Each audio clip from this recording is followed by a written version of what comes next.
तो hello everyone, welcome to my channel. तो स्वागत है आप सभी का एग्री टू कल्चर फैमिली के इस यूट्यूब चैनल पे। तो आईबीपीएस एएफओ 2026 का फॉर्म फिलिंग हो चुका है। लास्ट डेट जो फॉर्म फिलिंग का था वो 21 जुलाई था, फिर उसको एक्सटेंड किया गया और 26 जुलाई तक इसका जो फॉर्म फिल है वो हुआ। तो आई होप जितने भी स्टूडेंट्स हैं जो जो इस एग्जाम के लिए एलिजिबल है, इस फॉर्म को आप लोगों ने फिल किया होगा। और बहुत सारे ऐसे स्टूडेंट हैं जिनको फॉर्म भरते टाइम कोई ना कोई मिस्टेक हुआ होगा, उनसे कोई ना कोई गलतियां हुई होगी। तो उनके लिए यहाँ पर आईबीपीएस एएफओ ने करेक्शन विंडो के लिए एक नोटिफिकेशन जारी किया है। इस क्लास में हम लोग इसी नोटिफिकेशन को समझेंगे, इसी नोटिस के बारे में डिस्कस करेंगे कि एप्लीकेशन को एडिट कर सकते हैं, किस तरीके से एडिट करना है, क्या इसका डेट है, कब इसका साइट ओपन होने वाला है, इसमें क्या कुछ चार्जेस भी देना पड़ेगा आपको करेक्शन करने के लिए। तो इन सारी चीजों को हम लोग इस क्लास में जानने वाले हैं। तो बस आपको क्लास के एंड तक बने रहना है, वीडियो को पूरा देखना है। इसके लिए सबसे पहले इसके ऑफिशियल वेबसाइट पे जाएंगे और वहां पे क्या नोटिफिकेशन है उस चीज को हम लोग समझेंगे और नोटिफिकेशन के अकॉर्डिंग ही यहाँ पे सारी बातें करेंगे।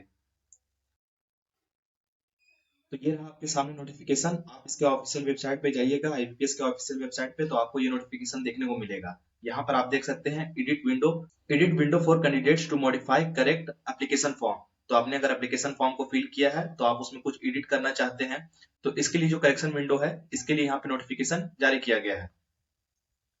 इसको यहाँ पर स्क्रॉल करेंगे, थोड़ा नीचे आएंगे तो आप यहाँ पे पढ़ सकते हैं। After the closing date of receipt of online application, candidates will be provided a period of 2 days edit window to enable candidates to correct, modify online application form। कहने का मतलब है आपने इस फॉर्म को फिल किया, फॉर्म के fill करने के बाद यहाँ पर 2 दिन आपको इसका जो करेक्शन विंडो है वो यहाँ पर ओपन दिखेगा। इसका क्या डेट रहने वाला है, डेट यहाँ पे देख सकते हैं 31 जुलाई से 1 अगस्त। 31 जुलाई से लेके 1 अगस्त तक इसका जो करेक्शन विंडो है ये यहाँ पे ओपन हो जाएगा। इसमें पहला पॉइंट यहाँ पर देख सकते हैं, only those candidates will be allowed to make correction in the application form who have successfully submitted their completed online application form along with payment of requested fees intimation charges within the specified period of application registration। यहाँ पर आप समझ सकते हैं कि यहाँ पे क्या कहा जा रहा है कि जिन्होंने वैसे कैंडिडेट जिन्होंने सक्सेसफुली अपना जो फॉर्म है उसको फिल किया होगा, फी को सबमिट किया होगा, सिर्फ वही स्टूडेंट यहाँ पर करेक्शन कर सकते हैं, अपने फॉर्म में एडिट कर सकते हैं। दूसरा पॉइंट यहाँ पर देखेंगे, a candidate will be allowed to correct and resubmit the modified correction application only once during the edit window to modify correct application form.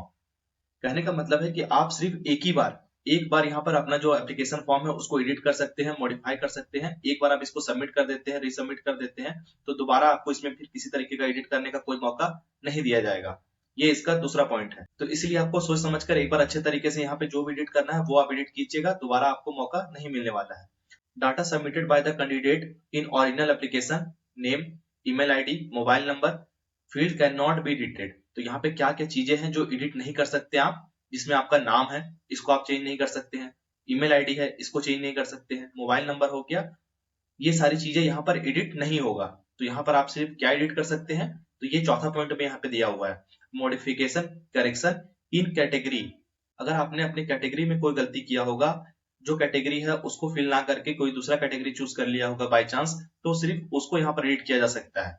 उसका भी यहाँ पे कंडीशन है। क्या कंडीशन है, जनरल, ईडब्ल्यूएस, ओबीसी, एनसीएल वाले, ये अगर जनरल से ईडब्ल्यूएस किया होगा, ईडब्ल्यूएस से जनरल में कर लिया होगा या फिर ओबीसी से जनरल में कर लिया होगा, तो फिर आप यहाँ पे general, EWS, OBC, SC, ST, PWD किसी भी कैटेगरी में चेंज कर सकते हैं। लेकिन यहाँ पे दूसरा जो पॉइंट दिया हुआ है, जैसे कि एससी, एसटी और पीडब्ल्यूडी है, अगर आपने एससी से एसटी में कर लिया होगा या फिर पीडब्ल्यूडी से एसटी में किया होगा, तो आप यहाँ पर जनरल, ईडब्ल्यूएस, ओबीसी में चेंज नहीं कर सकते हैं। आप सिर्फ एससी, एसटी और पीडब्ल्यूडी कैटेगरी में ही चेंज कर सकते हैं। तो ये यहाँ पर कंडीशन है, इस कंडीशन को भी आप लोग ध्यान में रखेंगे।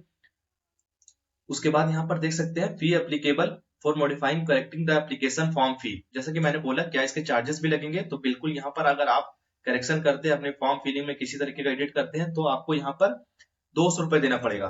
200 रुपए इसका चार्ज रखा गया है और सिर्फ आप कैटेगरी में ही चेंज कर सकते हैं। मोबाइल नंबर, नेम हो गया, ईमेल आईडी हो गया, ये सारा चेंज नहीं कर सकते हैं। और एक बार आप इस चीज को चेंज करके सबमिट करेंगे तो फिर ये रिफंड भी नहीं होगा, ये रिफंड नहीं होगा। और एक बार जब आप इसको एडिट करते हैं तो जो आप एडिट करिएगा वही इसका लास्ट यहाँ पर वैलिड होगा, इसी चीज को कंसीडर किया जाएगा। After the expiry of edit window for candidate to modify correct application form, no change, correction, notification will be allowed under the circumstances, no request in this regard will be entered। तो एक बार यहाँ पर इसका जो edit window है वो expire हो जाएगा तो फिर आप किसी तरीके से कोई चेंजिंग नहीं कर पाइएगा, कोई आपको यहाँ पर अलाउ नहीं मिलेगा, चाहे आप कितना भी रिक्वेस्ट कीजिएगा। और यहाँ पर जो लास्ट पॉइंट है 8 पॉइंट, जो भी बाकी का डिटेल है वो आपका जो 1 तारीख को जो नोटिफिकेशन आया हुआ है उसी के अकॉर्डिंग सारा चीज रहने वाला है। ये इसका करेक्शन विंडो से रिलेटेड नोटिफिकेशन था। आई होप आपको सारा जानकारी यहाँ पर मिल गया होगा। इसका जो साइट ओपन होने वाला है वो यहाँ पर डेट को आप याद रखेंगे, 31 जुलाई से 1 अगस्त तक इसका जो डेट है करेक्शन विंडो का वो ओपन रहेगा। आप यहाँ पर अपना नाम, मोबाइल नंबर, ईमेल आईडी ये चेंज नहीं कर सकते हैं, सिर्फ कैटेगरी यहाँ पर चेंज कर सकते हैं और उसके लिए भी 200 रुपए आपको देना पड़ेगा। यही इस नोटिफिकेशन में कहा गया था। तो आई होप आपको ये वीडियो पसंद आया होगा। तो थैंक यू आप सभी का क्लास में बने रहने के लिए, वीडियो को पूरा देखने के लिए। वीडियो पसंद आया हो तो इसको लाइक कीजिए और चैनल को सब्सक्राइब जरूर कीजिए। Thank you.